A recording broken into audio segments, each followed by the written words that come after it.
Welcome to SVG-TV News for Thursday, July 15th, 2021. I am Rochelle Batiste with the details. A government is already working on a plan to rebuild homes for persons adversely affected by the volcano eruptions, with more than 8 acres of lands identified so far for these homes to be built. Prime Minister Dr. Ralph Gonsalves said last evening on VC3 that one of the area's lands has been identified is in Orange Hill in North Windward. We have identified a parcel of land which would have, at Orange Hill, which have about 40 lots. And we want to build those out. In fact, we took a decision today at Cabinet that we'll begin to mark out the first 30 two-bedroom lots. And as we go, there's some people further north who don't mind living in Orange Hill, but a lot of them still want to stay in Sandy Bay, even though where they live in, they can't continue to live. Either their houses will have to be destroyed, or their houses are already destroyed. The Prime Minister said that there is another 7 acres of lands being considered in Sandy Bay, which is considered to be safe lands. There's a 7-acre plot of land opposite the school, actually belonging to Montgomery Daniel. And I said to him that people want that land to live, which is where he has his house too. So he might have to give up all of that, and we buy that from him or exchange him land somewhere else. I don't know what the final arrangement would be. I'm waiting on the chief surveyor to advise on that. So that's a place where people could live. There's a safe part in Sandy Bay. Lands in Connery are also being considered. PM Gonsalves said the houses will be built in phases and those affected by the volcano will take precedence. Because you can't do it all one time, and you have to physically, you just can't do it all one time.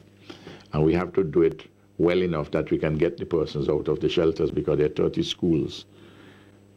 30 of the 44 shelters are still schools. Now, on the leeward side of the island, we don't have the problem in relation to the lahars, in respect of areas where their habitation. But the people who have had their houses damaged by the volcanic ash and the general activity of the volcano. And we're identifying a parcel of land, and we are working with an NGO in Trinidad, the government that is, and we took the decision to build 27 houses. That will be the first batch. So you can see there's a big house in, it's going to cost a ton load of money. On the leeward end, some residents will also receive housing assistance. According to PM Gonsalves, the government has demarcated lands there and is partnering with a non-governmental organization out of Trinidad to begin construction on approximately 27 houses in the area. A 20-foot container of items was donated today to the Ministry of Education and the Ministry of National Mobilization from the Republic of China and Taiwan through its Simple Help Foundation. Taiwan's Ambassador Calvin Ho said that the items are worth more than $63,000 US, which include computers, and that it is his hope that the items are put to good use. We have in total 366 boxes. You can see all the big boxes there, and worth roughly about $63,000 US items. Some items we have already seen before. Some school items like face masks, clothes, shoes. Some material that needed for, as I said, some underprivileged women and children.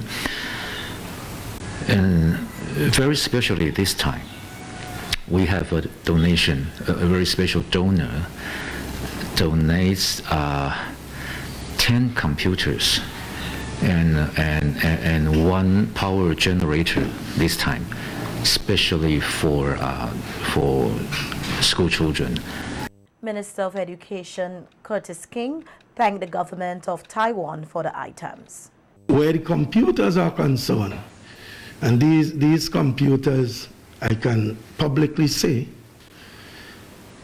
will be placed at the Doris Mackey Resource Center at Upper Cane Hall, because that facility is used regularly by members of the public, and more importantly, it provides the sort of training that would enhance the vocational and training and education that our young people so need. Minister of National Mobilization, Orlando Brewster, also expressed gratitude to the government of Taiwan. Grenadines are provided with the much needed supplies through your efforts. And at this time, I want you to permit me to celebrate our long-standing relationships of two nations. We are on the eve of our 40th anniversary. 4 decades, it's a long time. And we are happy to be in such a relationship with the people of the Republic of China and Taiwan. And we have seen leaps and bounds in all avenues, not just here in the donation, but as well a program to our ministry. The YES program has been funded through the Republic of China and Taiwan government. And we look forward for the continuing working relationship.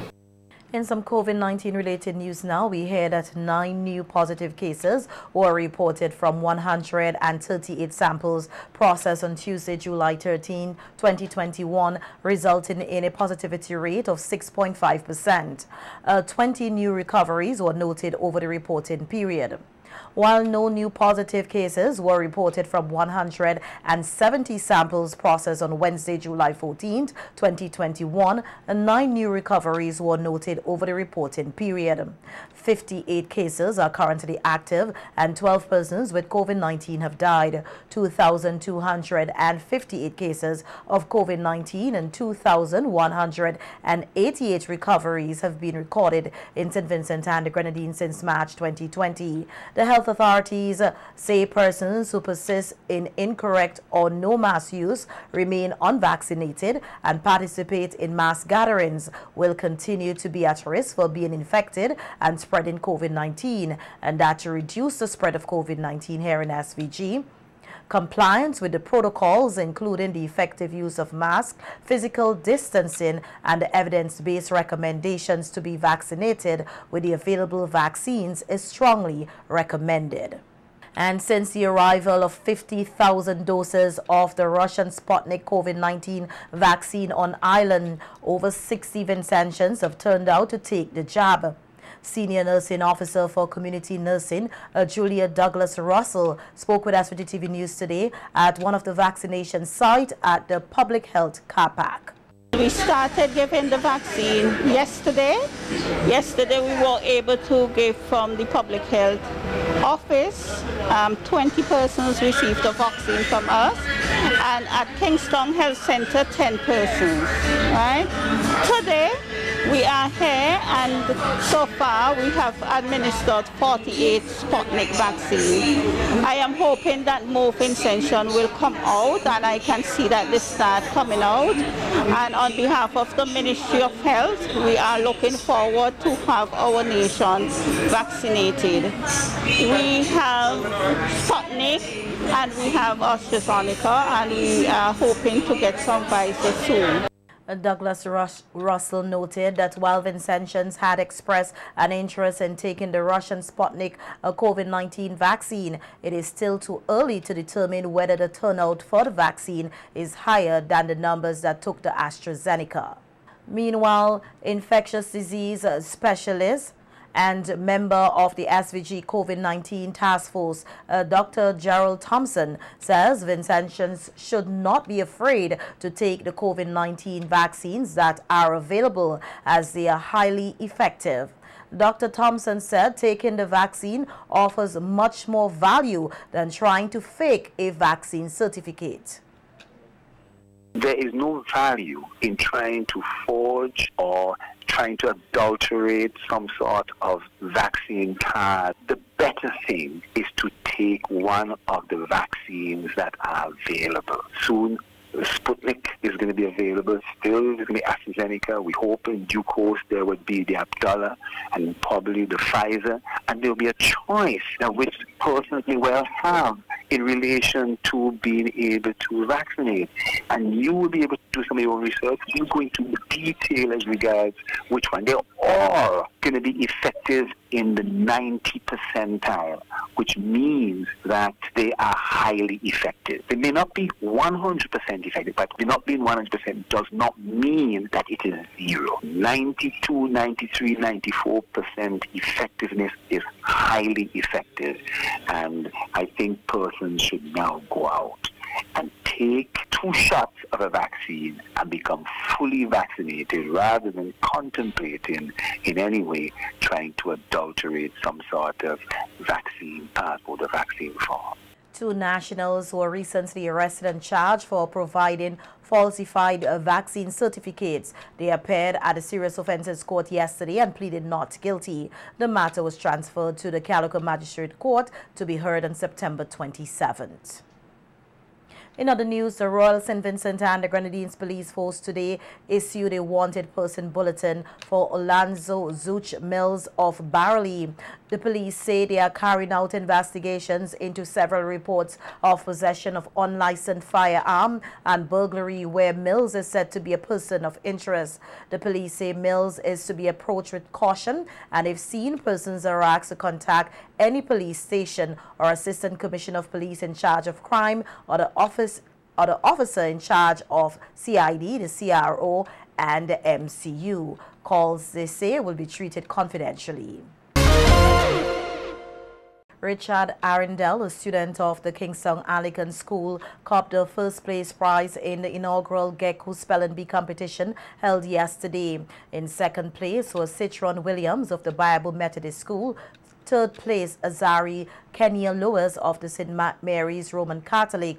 Fourth place, Chaya Charles of the Mustique Primary. And fifth place, Jamari Henry of the Lomans Leeward Anglican. All of the participants in the Spelling Bee competition received tokens from the General Employees Cooperative Credit Union Gecko, with the top 10 students receiving cash vouchers, which will go towards the opening of a penny savers account at Gecko. The top 5 students received trophies, and the top 3 received trophies and cash prizes. Chief Executive Director of Gecko, Rohan Stowe, said that the competition was aimed to help uplift and support the students, especially in this time of crisis. He also commended the Ladder Foundation for partnering with Gecko to host the competition. It is often said that ideas and their creators run the world. If this is the case, then I think the Ladder Foundation is well on the way to being a global influencer and a force for adding value to our human enterprise. After all, this competition is their brainchild, and the timing couldn't be more spot on. It comes at a time of great disruption to student life as we know it, caused by, and you would have mentioned it, caused by the health pandemic and most recently the eruption of La Soufrière. I am sure the students, being the social butterflies that they are happy to be here competing today. It is a competition that not only relieves some of the stresses that they might have been facing due to being out of the classroom and interacting with their friends, but it also builds knowledge capacity through your learning of new words, new concepts, improving your comprehension skills and also your studying skills, because I'm sure you went through a process before you got here and you should have benefited from that experience. For that, we must congratulate the Ladder Foundation and the enlightened visionary ladies who make up this group. So encourage the participants to continue to strive for success. I would encourage you though, that don't be too disappointed if you don't reach the pinnacle of success. In my book, you're all winners. You're all winners. You're all winners. Just by showing up here and being willing to participate, that's a win for me. In fact, I am of the view that there are really no losers when it comes to these kind of competition. You will have a nominal winner, but for those who don't win, you learn to win, right? So that's how you should look at it. I mean, I can't say you won't be totally disappointed. We are all humans, and you have, I show, high goals and expectation of yourself, but don't beat up yourself too much. Don't go home crying. Don't be upset all day. You'll get another turn at it, and I show there are other opportunities for you to come back and learn and improve. Students from 22 primary schools across SVG participated in 3 rounds of the inaugural Gecko Spelling Bee competition. They include the Maureen Kennedy preliminary round, the Arlette Miller semi-final round, and the Rennie Batiste final round. Various communities across St. Vincent and the Grenadines have been beautified with murals reflecting the culture, people, and beauty of the island. The Goodness Tour Music and Art for People Facing Adversity in partnership with the Ministry of National Mobilization and UNICEF have joined forces to use music and the arts to perform a form of psychosocial support for Vincentians affected and displaced by the eruption of La Soufrière volcano. A Goodness Tour Creative Therapy and Mural Project Director Benjamin Swatters details his experience in SVG.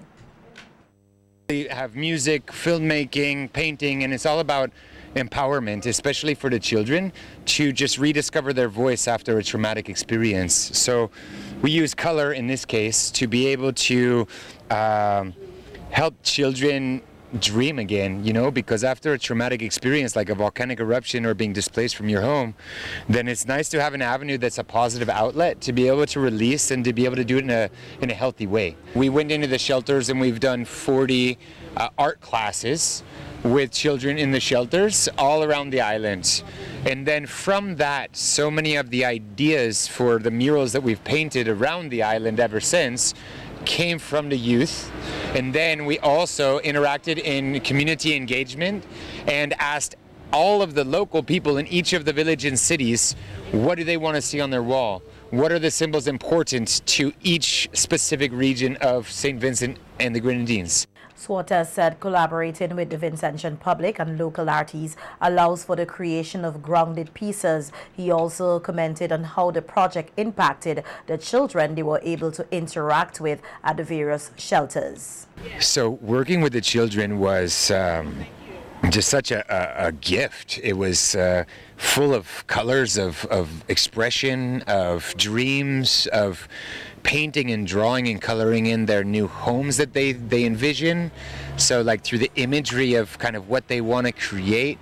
There were kids that are drawing and painting the volcano, but then inside of the volcano actually drawing 2 people with a heart between them. And drawing the parrots and the national animal, painting like a natural habitat that's healthy for the flora and fauna to come back even more beautiful than ever before. And along with it, I played the flute, and some of the kids would start singing and did dance performances, and it was really a sweet experience.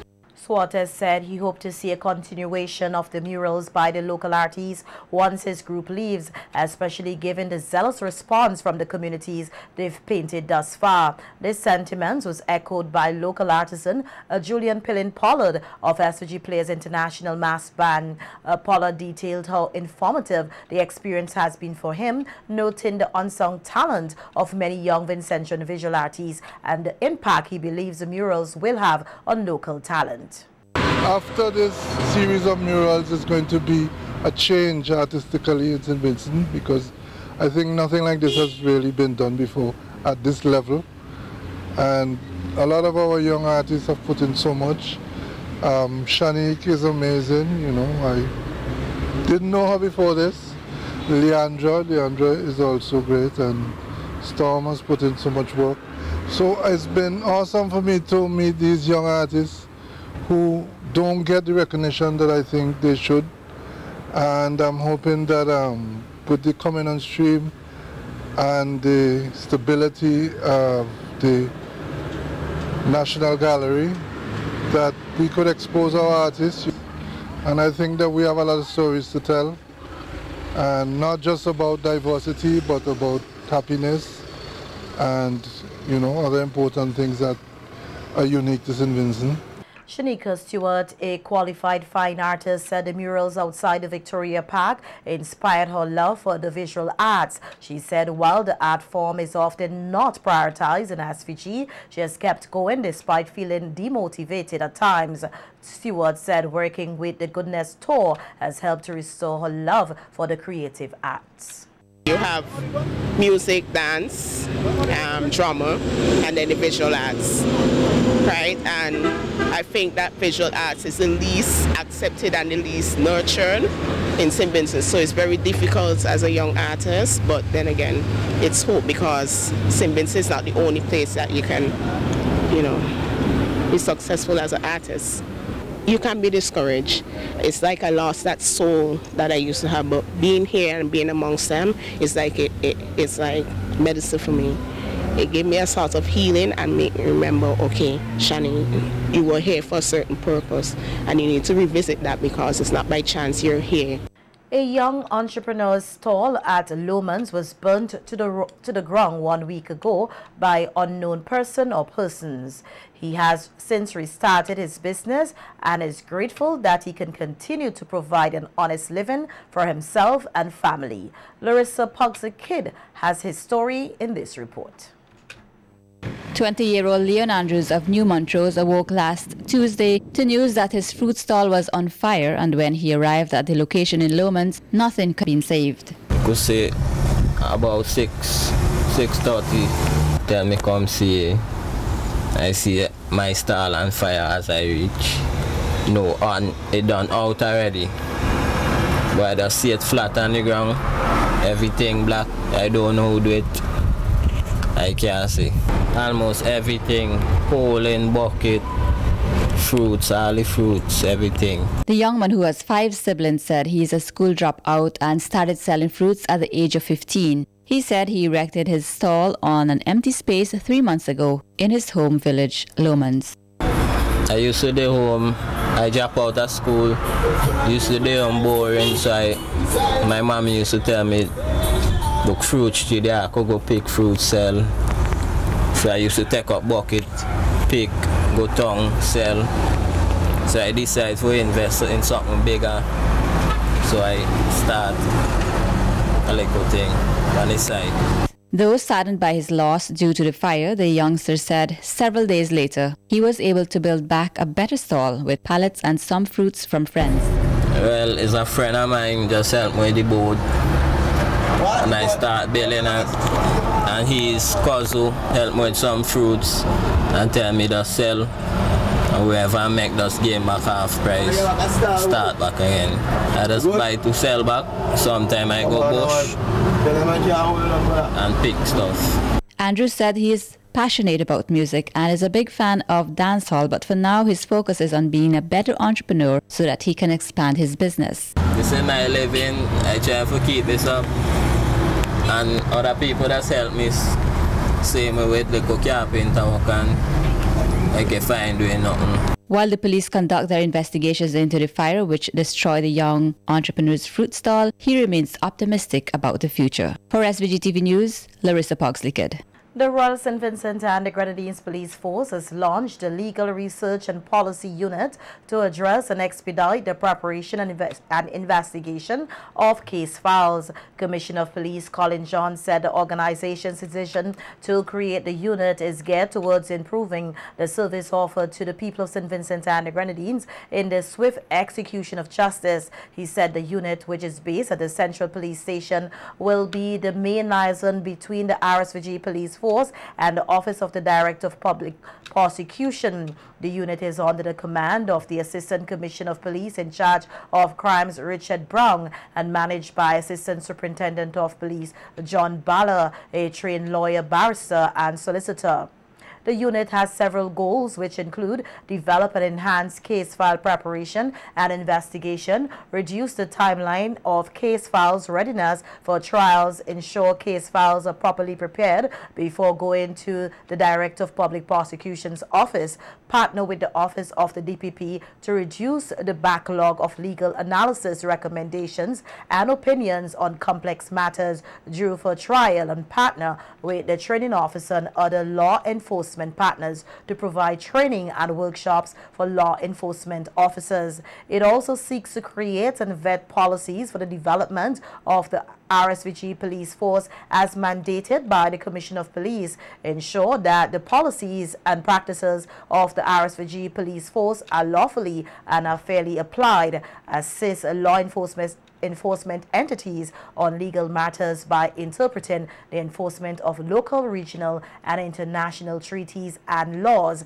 and highlight legislative developments that may be vital to the development of the Royal St. Vincent and the Grenadines Police Force, the public safety, and the advancement of their quality of life.